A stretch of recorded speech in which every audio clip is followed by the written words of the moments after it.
Welcome to Behind the Artifact, where we explore the stories behind the materials held in Distinctive Collections and Archives. I am Megan Firestone, the head of Distinctive Collections and Archives. Today we'll be exploring two artifacts related to one fateful day in 1963.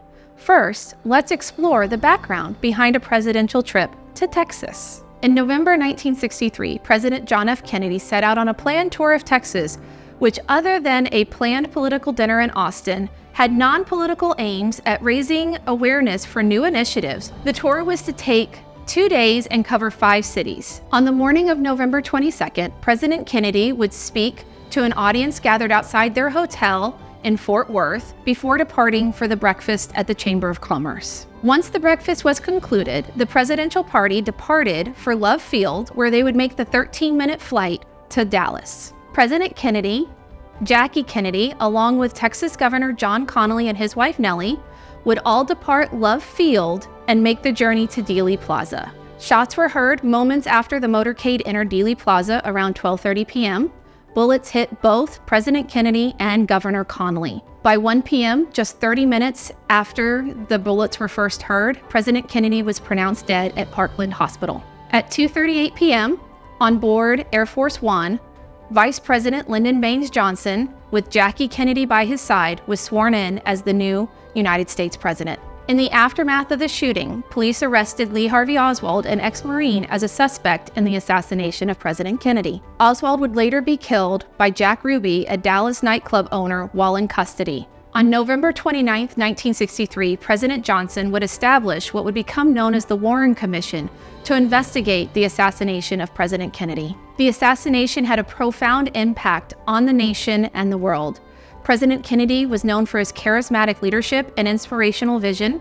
His presidency was marked by such events as the Civil Rights Movement and the Cuban Missile Crisis. Distinctive Collections holds many items related to the assassination of President Kennedy. Today we are going to explore 2 of those items. The first item, on loan, is a duplicate of the ticker tape from the United Press International UPI Bureau in Dallas. On November 22nd, Pat Conaway was the bureau manager at the UPI Bureau in Dallas. He was manning the teletype as the Kennedy motorcade passed through Dallas. The plan was for Pat and his wife June to go to lunch as soon as the motorcade was on the freeway, headed to Kennedy's lunch address. When shots were fired, Pat stayed on the machine and dispatched the information that UPI White House correspondent Merriman Smith was sending him via an antiquated radio telephone from the press car following the presidential limousine. Pat was also the one that coined the term grassy knoll. He also sent the dispatch that the president was dead.